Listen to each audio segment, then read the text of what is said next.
and welcome to this episode of Season 6 of the Dr. Tech Show, where myself, Pauline, Roche, and often guests, as we have today, Caspar Kennerdale, talk about digital topics, including the world of online communications and digital inclusion, in a show which was the brainchild of digital storyteller, the late and much missed John Popham. So, as usual, we'll do a weather check. So, Sweyn, how's the weather been this week where you are? The weather's been really nice today. In fact, so nice. I went out with uh, Tara the Lurcher, our dog, and took this picture. Mm. So that shows the Oh, low gorgeous. the low winter sun over Wow. Kirkwall with the cathedral in and also less romantically the power station. So there we are. Very That's nice. what the weather like. It's like it's very cold and there's a northerly breeze, but apart from that, it's really, a really nice winter's day. And Caspar, where are you and what's the weather like there? We're in South London. It's unseasonably warm, which is not actually a good thing because you just don't know what to wear.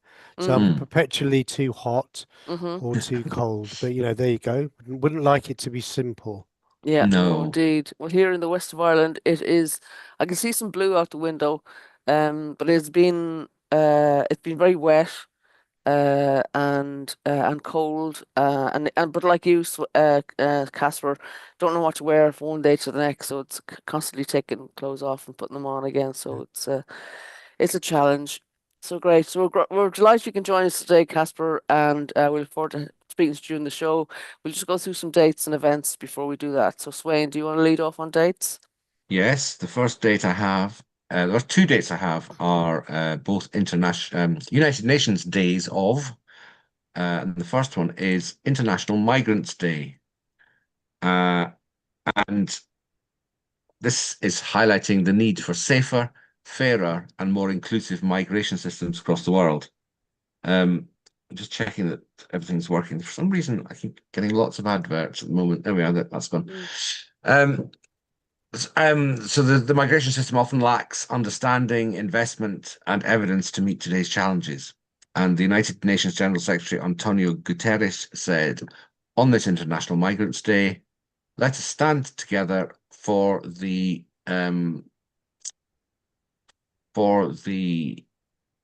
right of every migrant and make migration dignified and safe for all. The day gives us an opportunity to shine a spotlight on the invaluable contributions of millions of migrants around the world. It's also a day for us to highlight the increasingly complex environment in which migration occurs.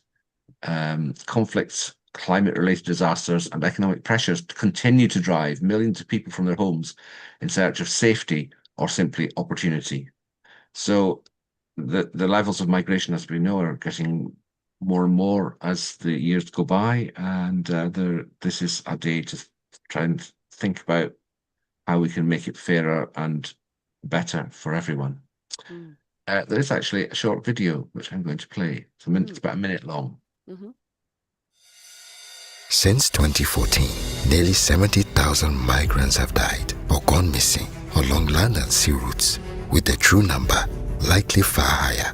Each recorded number represents a person whose loss impacts their families and reverberates in communities and societies. This is a silent humanitarian crisis, and it's one we can solve. In response, the UN Secretary General has developed actionable recommendations to prevent these tragedies and save lives.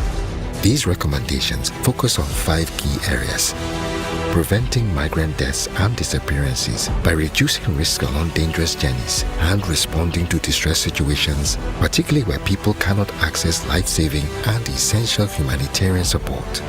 Improving search and identification for the dead and missing with a focus on transnational cooperation. Supporting families of the missing, including through psychological, socio-economic, and legal support. Ensuring justice, accountability, and redress. Enhancing data collection and foresight to better inform policies and practice. But these recommendations are only as powerful as the action we take, individually and collectively. The clock is ticking. We must save lives now. Well, I hadn't realized how many migrants actually, are affected each year by that. Yeah, Yeah. that's international. Oh my goodness, YouTube, don't you love it? Anyway, You didn't hear that because I stopped sharing quickly enough. Hmm. The next day is related, I think. It's United Nations International Human Solidarity Day. And this day is centered on the people and the planet, underpinned by human rights and supported by a global partnership determined to lift people out of poverty, hunger, and disease. It will thus be built on a foundation of global cooperation and solidarity. So this seemed to fit really well with the Migrant Day as well. So International Human Solidarity Day is a day to celebrate our unity in diversity. It's a day to remind governments to respect their commitments to international agreements. It's a day to raise public awareness of the importance of solidarity, a day to encourage debate on the ways to promote solidarity for the achievement of the Sustainable Development Goals of the United Nations, which include poverty eradication. And it's a day of action to encourage new initiatives for poverty eradication. And solidarity is a kind of a tricky concept, but it's identified in the Millennium Declaration as one of the fundamental values of international relations in the 21st century, by which those who either suffer or benefit least deserve help from those who benefit most. Consequently, in the context of globalization and the challenge of growing inequality, strengthening of international solidarity is indispensable. So that is Human Solidarity Day. And lastly is one that you found, Pauline, which is something from a group called the Offline Club.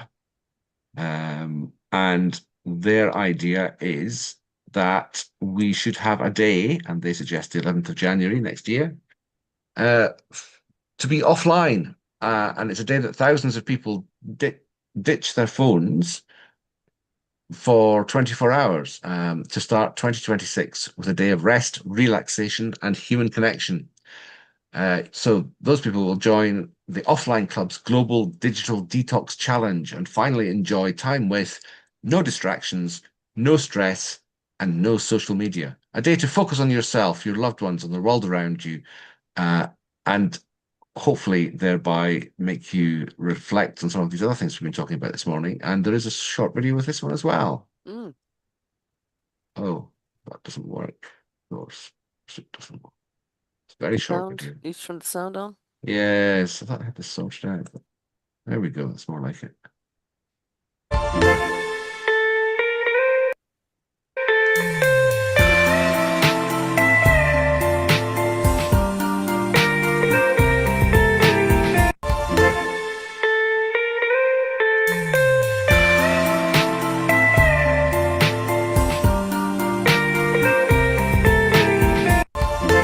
Yeah, just goes on repeat. I think we've got the idea there. It's 10 Yeah. seconds long, and we've had it twice, so that's enough of that. So that's what to do on the 11th of January. If you feel like joining in with that initiative, are you going to do that, Pauline? Do you think, Caspar? I don't Well, know. I guess it gives me 10 days to return all of the items back to Amazon that have arrived after Christmas. So I like to say I'm glad there was that little spot. Is it? I mean, you know, kind of digital detoxing and stuff is definitely going to be things we need to be thinking about more, and just also just having, I think more of an informed kind of response to how we're using technology, because I think you know it feels as if we're suddenly using everything all the time. We're already doing that without realizing it, and we you know there's a very physical and emotional kind of draw there that's very difficult for people to pull away from. So we have to do this kind of detoxing thing, but actually, you know, we need to get technology to a stage where it's much more useful and not all encompassing for so many reasons. I mean, obviously there's the kind of using our phone context, but actually when we start thinking about the world of online safety, being able to manage and use certain features of our phone. I know we've got some stuff around, you know, the kind of the social media ban in Australia, and I don't know if you, and I thought that this was quite an interesting response, because I don't know if you recall earlier in the year there was a question time that was very specifically relating to younger people's responses to social media and stuff. And there was a very nice suggestion there, rather than just being banning stuff, to be able to turn features on and off in a much more informed way within tech. So just us enforcing that technology is built in a way that we're able to use and manipulate it better in a safer, healthier way, more around coming back to that thing around choice. You know, we don't need all of the features, but actually, you know, to be able to realistically use what we want, is it has to be the way forward. And I think that's good. That permeates through everything really. So whether it's kind of, you know, AI already incorporated, whether it's Meta AI just being on WhatsApp without you being asked or not, you know, the impact of this kind of, you know, even if it's done for, you know, clumsy at best reasons, or with, you know, the greater good, what it does mean is that those that are, and we're talking about digital inclusion, right? So those of us that or those people that have concerns, have anxiety, aren't always clear about what fits together. You know, the industry doesn't do itself any favors. So then when you start introducing subjects like, you know, digital identity and stuff, you know, it's going to be very difficult to ever have full debates about these big subjects, because everything is so reactionary. Absolutely. Thanks, Caspar, for that. I just want to talk about a few events that are coming up, and then we'll come back to talk more at length with you. And we're really glad you can join us today. So a couple of events that we've picked up on the 17th of December this week at Information Services University of Edinburgh. There's a session called "Imagine a Gender Equal World: Help Write Women onto Wikipedia," and this is a Wikipedia editathon celebrating the lives and contributions of all the inspiring women of Scotland and around the world, missing from the world's go-to site for information. The blurb points out that Wikipedia is the 8th most visited website in the world, but lacks diversity in its editors and its articles. Only 20% of biographies on English Wikipedia, the world's go-to source of information, are about women. Women are not a minority, and we can hashtag choose to challenge the paucity of stories currently shared on the open web and hashtag inspire inclusion. So at this event, participants will learn how to edit Wikipedia pages during a hybrid event, online webinar and in-person meetup, which is great because I wasn't sure it was a hybrid, so I might even join in on that. And you'll be supported over the afternoon to help create new pages for notable individuals who are not currently on Wikipedia, and or help improve already existing Wikipedia pages. So there's some suggestions for pages which could be improved. It says no prior knowledge required, as training will be provided for those with no Wikipedia editing experience. And the benefit of this, for a program like this, is that you learn a new digital skill in a social and supportive setting, and meet like-minded event participants, all passionate about improving representation online to help close the gender gap for the benefit of millions of readers around the world. So that's one that we all might want to take part in. On Friday this week, 19th of December, 10 to 12, the Western Bay Community Cohesion Team in Swansea is organising an event called Digital Human Rights: Navigating Truth in the Digital Age. And they're inviting people to join them to uncover how to safeguard your digital rights and navigate truth online in an era of misinformation. And the questions they ask are: have you ever struggled to spot fake news online, or wondered how much of your personal data is really private, or questioned whether what you read is trustworthy? In today's digital age, it says, our rights extend beyond the physical world. The United Nations affirms that human rights must be protected both online and offline, emphasizing privacy, freedom of expression, and access to information as fundamental rights in the digital space. So you're invited to join people for this digital human rights event, an interactive session exploring how digital rights, such as privacy, freedom of expression, and access to information, are fundamental human rights. They're going to examine the growing challenges posed by misinformation, disinformation, and malinformation, and their impact on individuals and communities. Through real-world examples and practical tips, you'll learn how to safeguard your digital rights, critically engage with online content, and navigate truth in an era of information overload. So another very worthy one, I think, for us.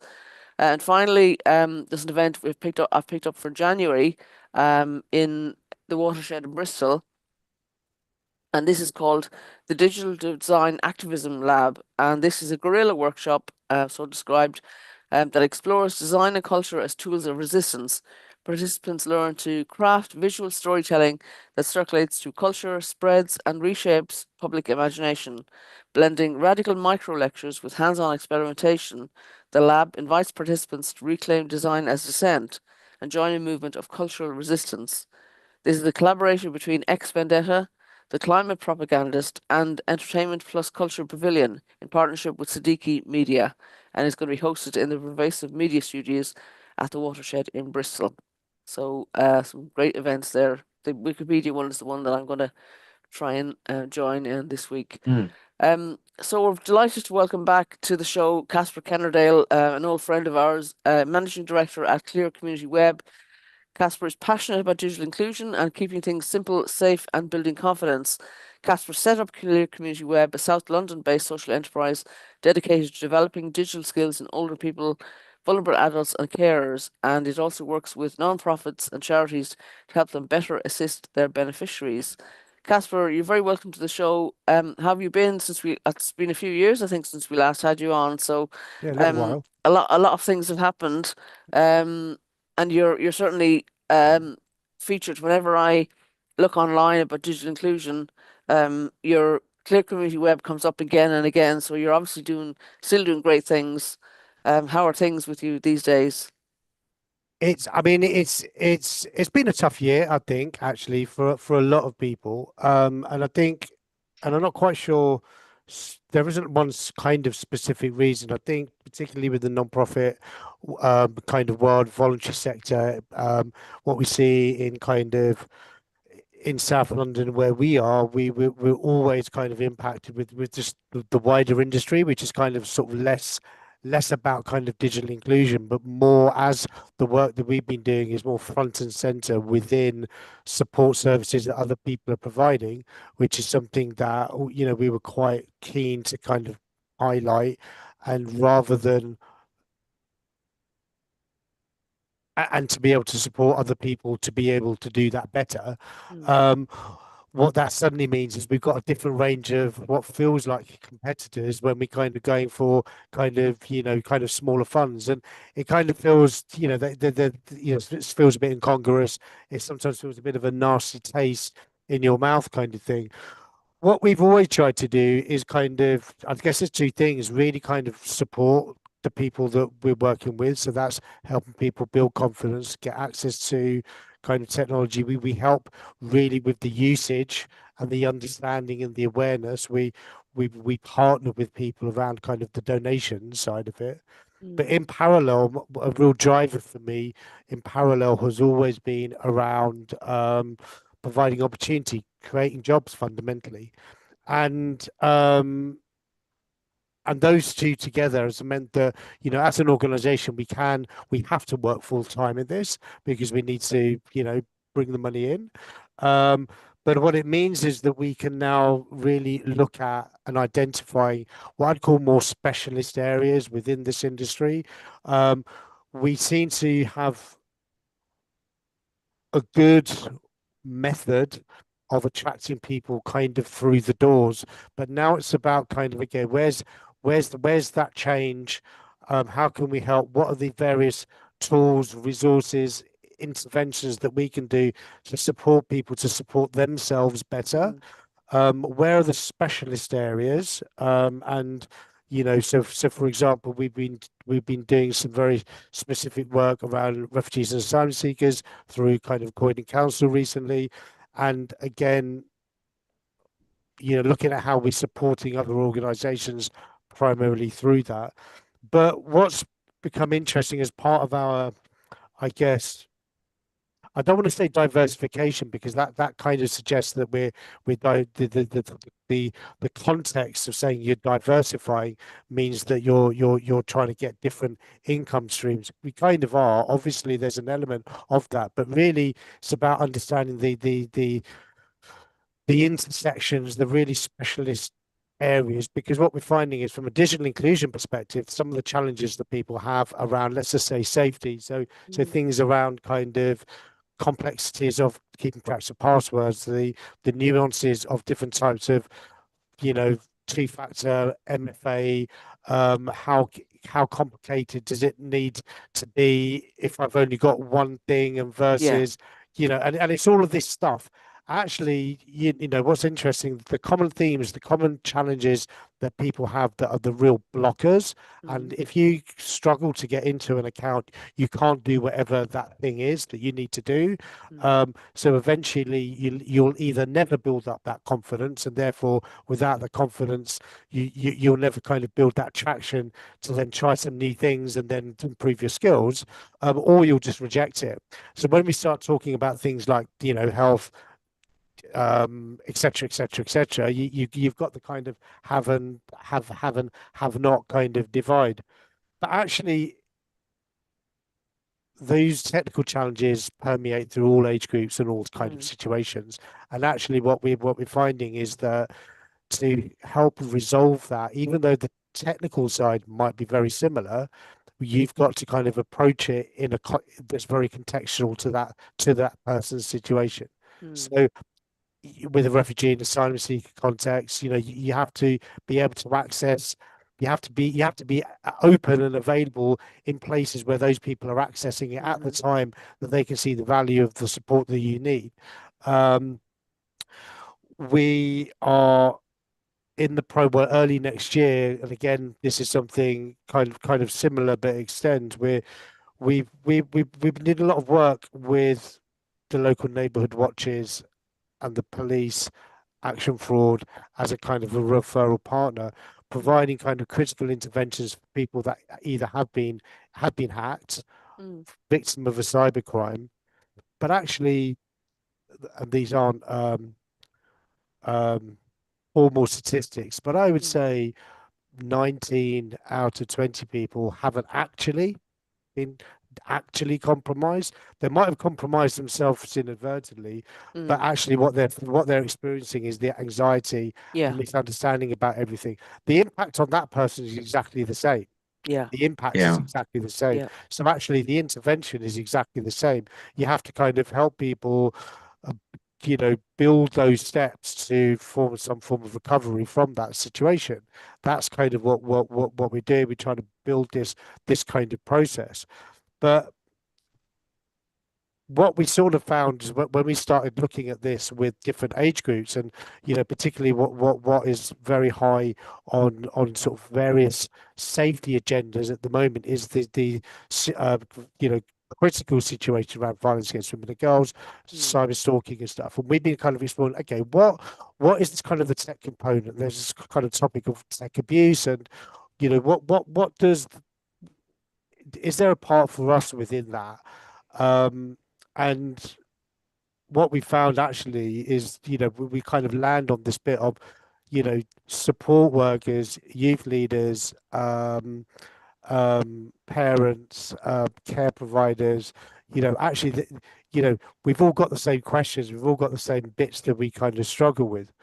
But what was really interesting is when we then go to kind of, you know, going out to kind of younger groups, to find out what the barriers really are, you know, our context has to completely change. So the way of kind of addressing that, even though we kind of know that the technical side is going to be similar for people, actually they might have some different questions, but actually we're not the right people to ask those questions. So we're working with a few organizations, particularly an organization called Off the Record that do a lot of kind of mental health and counseling for younger people, our local libraries, to create some focus groups with some slightly different age groups, but all kind of school age anyway, to kind of, you know, ask kind of 4 questions, which is really firstly kind of, you know, what's their understanding of a key set of subjects around kind of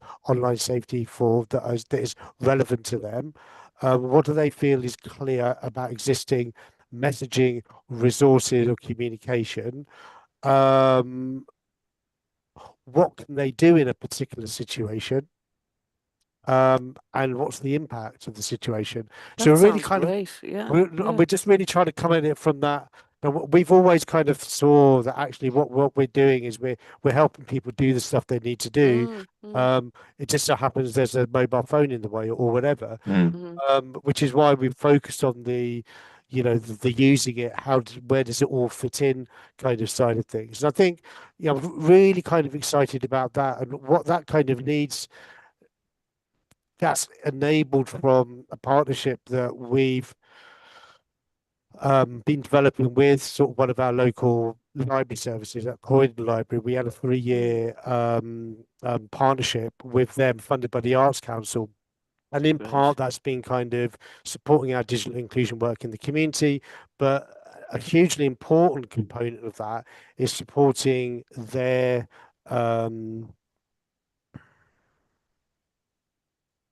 I guess their relationship back out to the community. So what can libraries be used in a different way that isn't necessarily logical? And you can kind of start off with kind of digital, but actually if we're thinking about digital in terms of what does it mean, what is it enabling you to do, it kind of adds a whole different twist, which is kind of really nice. So I mean, this is kind of a perfect meeting of several ships in the night, or whatever metaphor we're going to use, where it kind of in parallel, we're coming into the 3rd year of this project, and there's been a not very beautiful refurb of the first floor of this library, where we've now kind of got there's an event space, there's a podcast room, there's an actual what I'd call more of a formal classroom, but also just more of an informal welcoming chill out area. And we've been given access to use the whole space for the whole of Thursdays for this next year. Brilliant. Which is really because this kind of allows us, I think, now to do something different. Because so yes, we've got our program of drop-ins, we can use it for assessments, we're going to run our workshops, we're going to do so all of that stuff that we enjoy, we've seemed to be quite good at bringing kind of numbers in. But actually, if you've got a facility like that, how else can you use that space to support digital inclusion? So there's a few projects within that. So these focus groups with younger people, that's digital inclusion. And what we're saying is actually we need to have these spaces, because by having this dedicated resource, it now enables us to do this kind of work. Another thing that we've got lined up for this space is I met just through some kind of thing through School for Social Entrepreneurs. It was one of their programs. I met sort of a lady called Rebecca, who's been just developing this app for people with dementia and carers for people with dementia called Birdie Box. And there's some fantastic features within that, and there's things like being able to take photographs of where you've left your keys and setting alerts and all of this kind of stuff. But actually what she needs is for the next phase of her development is to kind of be able to run some focus groups with some people that might kind of inform.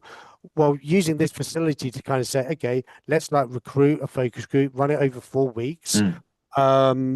Again, it's kind of saying that, if you're developing an app or a service, then this is a facility where we can broker that feedback, and it will inform how things are done. And I guess the sort of the third thing that we've kind of booked into that program is kind of working with our local it's Croydon Medcat. We're a long-time partner of ours in terms, or I'd call them more friends and family rather than the partner. We've done a lot of support with various beneficiaries, but what we've been exploring very kind of in an ad hoc ways, is there a project that we can actually really kind of work on together? So rather than kind of jumping in for that, I thought, okay, well, let's just start off with, again, some inquiry from their people about, what would be useful in terms of support that they need. And I think what we're looking at there is, what kind of access to assistive technology would be useful. We start talking about things like in improving or having a better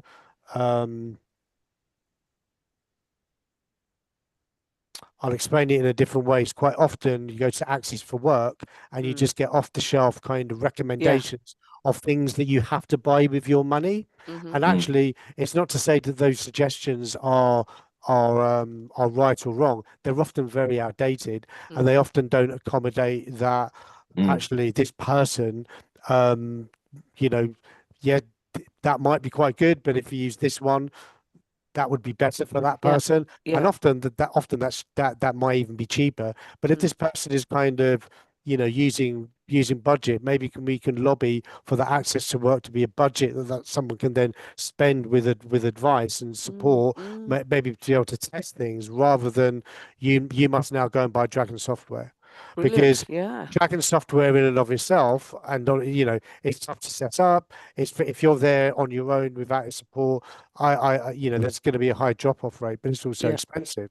So and again, my sort of belief around a lot of the kind of assistive stuff has always been that that there's a real focus on the very specific need that started with that software, but actually, or hardware, but there's lots of things we could all benefit from. And if we can open up kind of the not so much the barriers, but kind of just be more aware of, well, actually you could use a different mouse, and this different mouse might enable you to do different things. And and is that coming from you helping people who've had those needs, Caspar, or are you in touch with tech firms, or how do you learn about the things that you're telling people about? Kind of through a bit of both. So I guess with assistive technology, we've always had individual referrals from people with a variety of different kind of access needs, and we have actually done quite a bit of probably more work with visually impaired people than other conditions. But actually, what we realized is we kind of, for about 2 years, we did run a series of open drop-ins for people with kind of disability and neurodiversity, and there was some interesting learning from that, because we felt we wanted it to be open or pan disability, whatever the phrase is, because actually for us it's about an open door. And it's also, for us, it's about being very as person-centered as is possible. So what we find is actually not be making assumptions, and by kind of having a bit more of an open mind means that actually when you build up your knowledge, you have a broader palette to kind of pick, choose, and suggest, etc. And actually what we realized is that and just being very, very kind of blunt about things, just because someone has a certain condition, that doesn't mean to say that that piece of software designed only for people with that condition is the only or the right solution. What we find is that people that have had to either adapt because their situation has changed, or have had to learn something from scratch. If you now bring a new tool in, whatever that tool is, there's unlearning to be done, and the unlearning can impede new learning in a variety of different ways. And so if you just and this isn't not a criticism specifically about Dragon software, but it is an example of an off-the-shelf product that is on the top 10 list of anyone that is visually impaired. They'll say, okay, get Dragon software. It's just an off-the-shelf answer. But actually, if you're kind of unpicking so much stuff, there might have been a small or different tool that might have been useful, that you could have interjected in. Yeah, I know I've learned a lot from disabled people who've approached projects I've been involved in, because they have been researching themselves and they found something that's useful, and then you can teach other people with similar in situations about something new. Like there was a woman I met in Northfield there last year sometime, who had something about getting around a shopping center, and she was kind of telling other people about it. So you can learn a lot from people about because they research their own situation and they learn stuff that you can then learn. I think Dragon has been a market leader, and often government departments especially like to stick with the the known rather than Yeah. experiment and find something else. So are you Yeah. finding, Caspar, that you're getting support from other agencies like DCIT and kind of governments who are they looking at what you're doing as an example of good practice? Well, not specifically, and I think that you know there's been some kind of questions, a lot of energy and emotion that was kind of around the DC funding earlier in the year, Mm, but just to kind of just directly feeding on from the work with assistive technology. We also have a partner in South London called Millennium Community Solutions, who, you know, developed the notion of an assistive technology library. So the idea being that people could come along and actually kind of try some things. And mm, there's definitely some nice things to kind of pick up from that as a concept. And I think from us thinking about, so the challenge that we had when we um the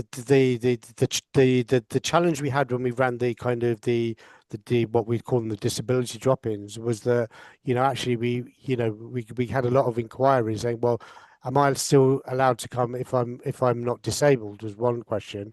The other question is a lot of people don't necessarily, you know, when we're talking about kind of restricted mobility, we're talking about kind of, you know, reductions in kind of, you know, visibility. What we were doing as much outside of the session with exactly the same type of intervention as we were within the session.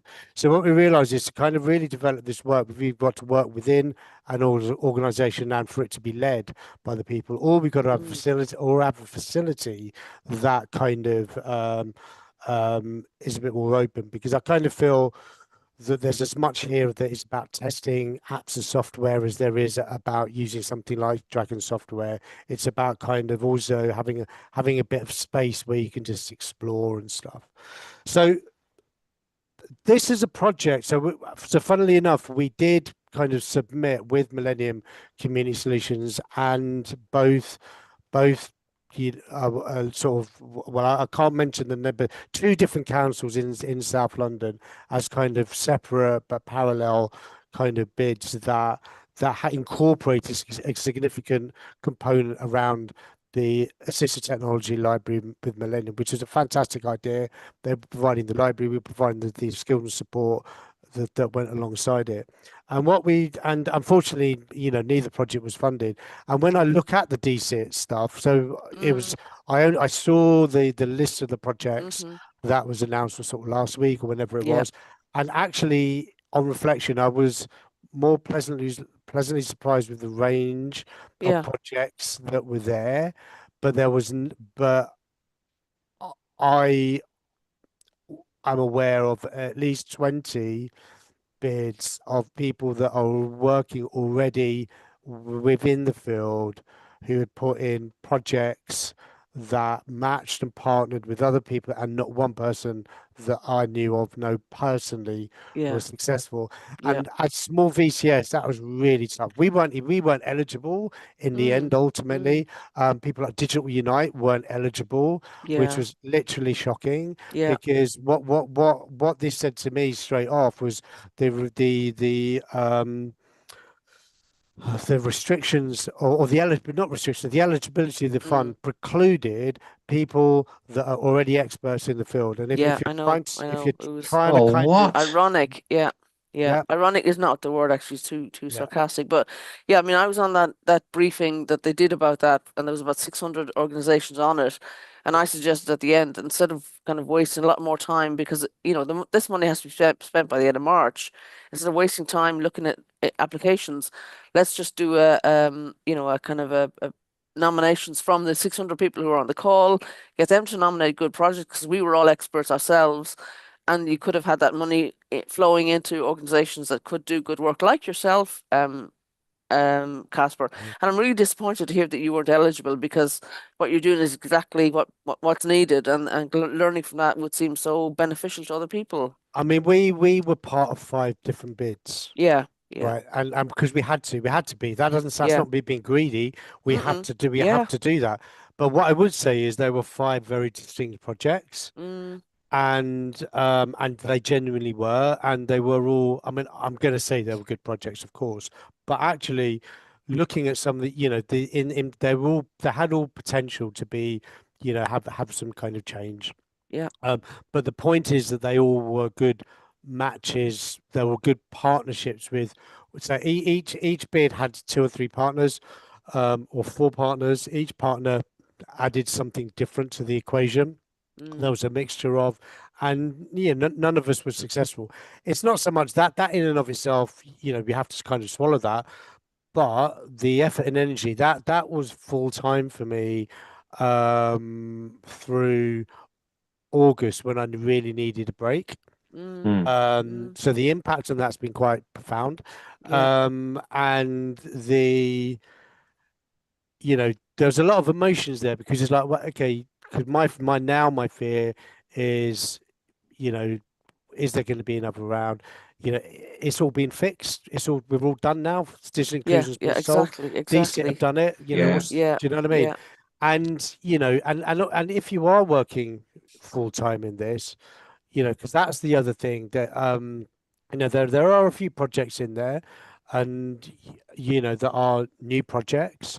So a new project, as in completely new, without any track record, and with figures, significant amount of money in that, how are you going to spend that? Whereas, people with existing track records, even if they'd created a new project, their track record would be the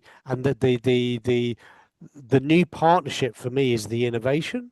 Yeah. This whole thing about things being innovative, what does that actually mean? Absolutely. This is a bugbear of mine as well. And it's ironic, as you're right, is much too soft a word, Pauline, for when central government decides almost out of nowhere to insist on a whole set of wheels being reinvented before they can fund things, when what they really need to be spending initial time and effort on is kind of evaluating and learning from the things that already work, Yeah. and Yeah. seeking to fund them Yeah. in ways that In the allow long them term. to either Yeah. to stabilize and have a reasonable medium-term future, or to expand what they're doing in the same location, or to move a specific service into new areas of the country. Yeah. And I'm afraid, I think the Scottish government in Scotland are taking pretty much the same sort of approach to this with their Digital Inclusion Alliance. I mean, there's been many very successful projects in Scotland over the entire period of COVID, and there seems to have grown up a feeling that for some reason these kind of arrangements aren't the best, or aren't good enough, or there's something missing from them. And rather than looking at what those missing things are, they seem to have spent months setting up a new governance infrastructure and funding criteria, and along the way they've lost organizations that have been working in this area very successfully for a number of years, including the SCVO, who just They were got very frustrated. fantastic. Yeah. They just got very frustrated with the whole approach. Didn't think any of the work they were doing for the last 6 months or so was actually the right way to approach it, and actually withdrew from the entire thing, which is terrible because they were the leaders in Scotland of all absolutely. sorts of things. So now what's happened is that rather than it being hosted by somebody like SCVO with a national outlook, believe it or not, the Scottish government has arranged for the hosting of the Digital Inclusion Alliance to rest with Glasgow Council for Voluntary Services, which just seems an incredible thing to do, given that Glasgow City, although it is the biggest of all the Scottish local authorities, it's a very specific area with a set of very specific needs. And unless they're really careful, their host organisation will drive far too much of what the ethos and the ethics and the governance of the situation are. I'm just very disappointed, really. I had hoped that when it was announced that the Digital Poverty Alliance was going to be one of the main partners in this thing in Scotland, I had hoped that they might be able to persuade the powers that be into a more sensible kind of strategy than this. But no, a lot of what you're saying, Caspar, about London, and I'm feeling very direct, and England more widely. Yeah. And there are a I'm few feeling other, very direct yeah. parallels. I mean, and it was kind of like, the announcement of the fund was, so, that I can't remember exactly, but they announced the fund sort of, I don't know, February-ish, that this fund was going to exist. Yes. Then all of a sudden it's July, Yes. and then we're announcing it, the details, and it's pretty much, we had like a 4-week turnaround. Yeah. And up until Yeah, that point, it's you didn't know what, classic central government takes 50% of the time that the fund is live for just to work out what to do. Yeah. And then you get a short amount of time to bid, and then it all has to be spent by the end of March. I mean, that's just, it's just it's some of those things are not going to work very well. And I hope they all do, but some of them won't. But then they will raise expectations, and then those expectations, unless there is further funding to come, as Caspar has said, they'll just leave people high and dry. So it's frustrating. Yeah. But I'm glad you were in so many bids. Caspar, did you say any of them had been successful? No. No. 5. So That's terrible. I was involved in 5, but I know of 20. Yeah. How many were awarded? How many were successful? Or in total, I think it probably was about 20 in total. I can't remember exactly. Okay. Yeah. I've got a link somewhere of all. I've got a link here. Yeah. No, there was quite a few, 50 or more. Was there? Okay. Yeah, and because I'm looking at the ones for Birmingham and West Midlands, and I think yeah, I cannot believe that I've just heard you say that they'd excluded people who were already experts in the field. It's just incredible. Yeah, and because I mean the criteria, you need to be charity or a statutory or a local council, basically. So that's kind of, there is this a slightly strange notion that council should be the natural home for all of this, and and that's why I just find that a strange assumption. And I'm not, there might be some councils that are really well set up for it, but there's a lot that what you have are stratospheres of stratas of departments, etc., who are suddenly then gifted a new subject for them to resolve. How in any way is that, and they're not necessarily in touch with with grassroots, and ultimately we're talking, if we're talking about the kind of, whether it's access to services, cost of living, whether it's social services, etc., you have to have a grassroots approach, because we're talking about the people that are furthest away from the council, right? So that there has to be a consideration for that.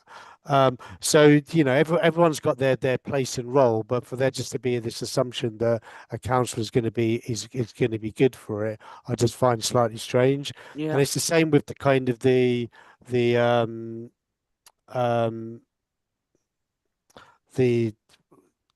it's called the Lottie network. Do you know the Lottie network? Yes. Yeah. Okay. So, and again, that is an organisation that is formed by the councils in London, as far as I understand. So it's similar to the Digital Office for Local Government in Scotland. It's the same sort of scale, same sort of idea, I think, and I think they work quite closely together. But that is very much focused on council services and what councils do, rather than being necessarily the right forum for doing stuff that either councils have failed to do or aren't yet doing at all. Well, so over the last, I don't know, year and a half, there's been an increasing input from NHS oriented stuff, and I guess primarily that's going to be because of kind of 10-year digital plan, NHS app, and all of that stuff. But also then what you're going to see is things around kind of improving of services, use of AI, etc. But I'm not saying that's an arbitrary addition. They've always said they support the VCS, but Mm. by doing that, it's clearly there's an acknowledgement that it's broader. Mm. I'm always just a little bit of a fly in the ointment there. You know, they're great friends. I've spoke a bit, but actually, I do think that these things need to be kind of challenged a little bit. Yeah, But, I absolutely do. you know, but if it is a council thing, then the what then was strange was the, you know, it would have made much more sense then for Lottie to have then put a bid in Yes. Yes. to unify London, Yes. which they didn't. What they then did was elected, you know, I'm sure that, you know, it may have been a 50-50 decision, right? But, you know, to then support councils to put their own bid in effectively means you're, you know, you can kind of say that you're trying to join partnerships. I'm not sure whether they actually did. I don't know if they were successful in that. There's you're creating an actual competition. You know? I've included that link to the successful projects in the show notes, as we call them now. Good. Yes. I'd like to hear a bit more, Caspar, about your other the programs that have been successful, the Digital Master Program and your support for homebound residents. Can you tell us a bit more about them before we finish? Well, so there's a couple of things, yeah. So one of the, so again, just trying to look at so this kind of, so our digital ambassador program was really kind of how can we work in a how can we use what we do as a vehicle for providing, whether it's on one hand employment or work kind of opportunities, what that would actually mean, and how we can also work intergenerationally. There isn't a twee kind of, you know, let's put some older people in a room and some younger people with a smartphone and see what happens. How can have something actually be kind of meaningful and be kind of built in? So we started working with one of our local universities, Roehampton University, who ran a placement program, and we kind of started off with kind of thinking about, okay, what does digital inclusion mean? What is it that we do that could be meaningful for someone in terms of the work context? So we kind of, with our program, we kind of worked on two levels. So firstly, it was about kind of training up, bringing kind of younger people into our public sessions to learn how to run them. So part of that is kind of doing things like, you know, the necessary like safeguarding training, etc., learning how to use our tools, learning how to set up a room safely, practicing things like, you know, active listening and all of these kind of like community foundations really that I've always believed are a good segue or stepping stone into a working environment, whether that's for younger people, whether that's people being out, because actually work is about interaction and it's less about the skills, right? So there was that component, and then the other component was to kind of, you know, kind of find a project that was kind of led by them that would either resolving a particular kind of business need or kind of extending a project for, you know, maybe collecting some evidence or whatever. So one of the and I think we had I mean, we've had a few over the years. So can I share a screen? Am I? Yes, please do. Screen shareable. Hold on.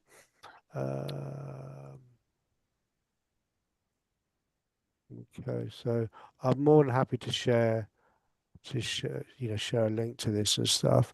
But I'll just quickly scan through this. So, you know, over kind of 6 months, we kind of, through the kind of the work placements that we had, you know, we directly supported like over 450 residents with kind of different people. And that was kind of actually kind of either in a hands-on way or in an organizational way or in a kind of a communications. Sorry, Caspar, could you just get rid of that blue box that says merge PDFs? Yeah. That's good, thank you. Yeah, there we go. But in terms of the type of business projects, so we were looking at kind of impact assessments and focus group work. So we did some focus groups with some of our more social groups, if you like, because we understand why you keep on coming back. We understand you keep on coming back. We still serve only the same biscuits each week, so the biscuits aren't getting better. Why do you still keep on coming back? But actually, what we picked up through that was it's their interconnections. So it's the connections that people have made through that work. So that was kind of interesting. Looking at kind of improving our monitoring and evaluation. Looking at accreditation and a variety of different things. And part of it was just really, also they all had to do a kind of presentation themselves. And we were just trying to come at it from as many different angles as you possibly could do. A few kind of activities. Pictures are always good. Yeah, they are. Yeah, Yes. absolutely. And it was quite nice because what was really nice about all of these was that none of them on paper, when I say wanted to do this, what I mean by that is that they were all coming at it from okay, I want to be involved in HR, I want to be involved in marketing, I need to be in an organization that was giving me this very clear and specific thing. And we weren't able to do that directly. So we was like, no, this is more about community engagement. We're going to develop those skills in an individual way through this. Come along with us on that journey. And broadly speaking, they that all kind of benefited from that in ways that they didn't initially kind of appreciate, or Yeah. which is really nice. This We is great. we did, in my typical way, overextend, get a bit too overexcited. Never. Yeah, there's Never. yeah, we've got kind of, a bit of kind of, if a kind of an email from the Roehampton placements team pings in my inbox, I can kind of feel, a judder up people's spines because we were over ambitious. We had to, what we didn't appreciate. I kind of had this notion that if we had a team of them all at the same time, there'd be a context of them working as a team as well, and there'll be some kind of like, and there's some stuff we need to learn as an organization to do that better.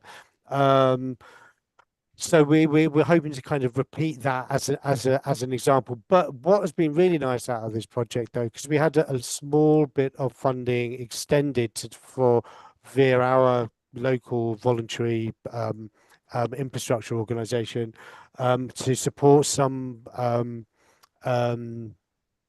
intergenerational work. We've been able to keep one of these on 1 day a week and a new digital ambassador for 1.5 days a week, supporting us with that Croydon project and the focus groups that we were talking about, and just doing a lot of research around kind of online safety and stuff. So we're going to be launching, I'm not really sure if it's a magazine. It's not a printed magazine, but we've created this thing called I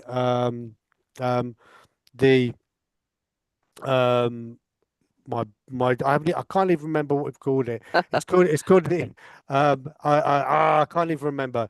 But basically, it's like an 18-page like booklet or guide of current trends within and stories around the kind of not so much the cyber industry, but things like the M&S hacking and stuff like that. Made people aware of some foundational stuff, functional stuff around being safer online, some tips, some tricks, some how-to guides, and some signposting and reporting. And the idea is we'll kind of have this kind of updated every kind of 2 or 3 months, but that's been totally written by one of our ambassadors. And it's just kind of like really nice to kind of enable someone to have something that they've got kind of ownership of. So I'm just going to quickly, as a final thing, the community cyber shield.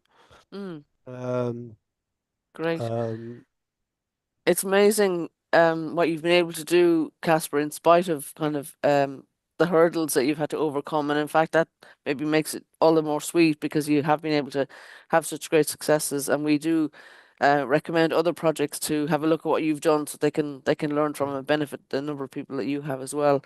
We're going to have to finish, Yeah, but no we problem. will have links to your project in the show notes, and we do encourage other people to get in touch with you if you can tolerate the numbers of people who must be in touch with you all the time. Thanks for joining us again Excellent. Thank today. you. We've got your LinkedIn page as a way of people contacting you. Is that okay? Yeah, perfect. Yeah, Perfect. great. Okay. Okay, so thanks again for joining us. Thanks Yeah. everybody for joining us. We'll rejoin you in the middle of January after our extended Christmas break, and we hope that you have a great month in the meantime. Thanks very Perfect. much. Bye-bye Thank now. you. Bye.